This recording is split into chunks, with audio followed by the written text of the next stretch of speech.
ఈ గోరంట పూలండి. నేను చిన్నప్పుడు ఇది పట్టుకొని బతుకమ్మ మీద పైన పేర్చేదాన్నండి. చిన్నప్పుడు చిన్న ప్లేట్లో చిన్న చిన్నగా పూలు ఇలా పెట్టుకొని రౌండ్గా వచ్చేసి పెట్టుకునేదాన్నండి. చాలా చాలా ఇంట్రెస్ట్గా ఆడుకునే వాళ్ళమండి ఒకప్పుడు. కానీ ఇప్పుడైతే ఎవరు ఆడట్లేదండి.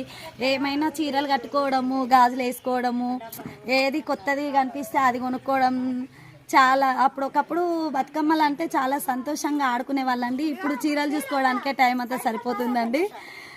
చూస్తున్నారు కదా, ఇంకా ఆడండి, బతుకమ్మను ఎంజాయ్ చేయండి. చాలా సంతోషంగా పుట్టింటికి వెళ్తున్నాము అనే సంతోషము బతుకమ్మ పండుగకి మాత్రమే వస్తుందండి.